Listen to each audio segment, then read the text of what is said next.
Welcome to my Sustainable Environmental Report. I will examine and compare two buildings on the Gold Coast Griffith University campus. The two buildings I have been assigned for this report are G39, which is shown in Figure 1, and G16, which is shown in Figure 2. The indoor air quality for G39 is somewhat lacking due to the windows not being open for safety reasons on the higher floors. This restricts fresh air ventilation. However, it does have louvers inside the buildings between each offices and workshops, which allow the aircon air to move through and ventilate the building that way. G16, on the other hand, has a single-sided ventilation, which is shown in Figure 3. This ventilation is uninterrupted airflow from outside and is an effective way to cool the ground floor of the building. The sites for both buildings give great access to facilities needed for students. For example, at G39, it is situated next to the G-League tram stop, shown in Figure 4. It also has access to a multi-storey car park and has multiple bike racks dotted around the building perimeter, this is shown in Figure 5. This gives simple and easy access to students who need to travel to campus every day to get into G39. G16 also has some of these features with bike racks, which is shown in Figure 6. It also has a car park right at the front, this is shown in the side plan in Figure 7. Thermal comfort for both buildings is fairly similar, with them having both mechanical heating and cooling, although G16 does have the opening on the ground floor, which lowers the cooling requirements for the building. Acoustics is not such an issue for either building. They both have heavy concrete insulation around the lecture rooms.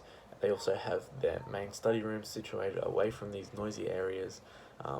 This can be seen in the floor plan on Figure 8. To reduce glare from the midday northern summer sun, G16 has its windows on the north-facing side tinted. This is similar in G39 from its longest facade on the northeastern face. All those windows have been tinted. This will help especially on the higher levels where there's more direct sunlight.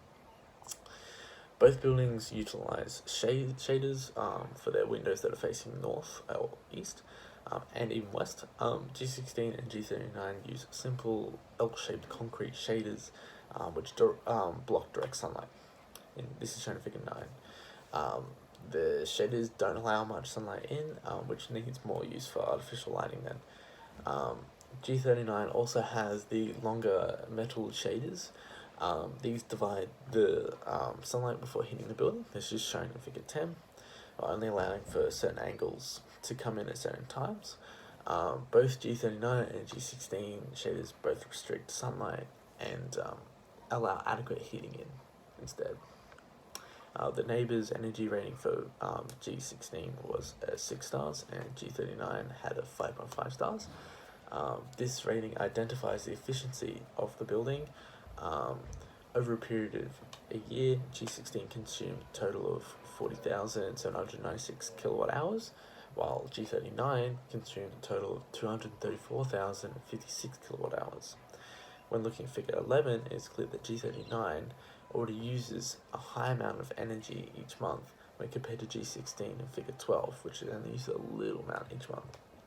When analysing trends in the graphs, it's clear that G39 increases its energy consumption during the colder months of the year, while G16 is allowed to cut down on the energy consumption due to its orientation.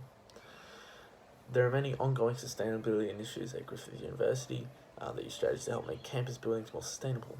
Two key initiatives for energy include managing energy consumption per metre squared gross floor area and managing CO2 emissions per metre squared gross floor area. The initiatives help identify possible strategies that could help reduction in energy consumption for buildings with high energy consumption like G39. Other strategies used for building orientation. This is seen for G16 because it has such a low energy consumption. It can be assumed that they built this while considering these strategies, and it shows with the current energy consumption seen per year. The Net Zero Emissions Team report is another effective way to identify strategies used by Griffith University. During the report, it mentions artificial light and recommends ways to reduce usage. This is helpful for G39, where it has such high energy uses from artificial lighting, and this can be reduced by students being more proactive in their energy usage instead of it being system controlled and being left on all night. Thanks for listening. That's my report.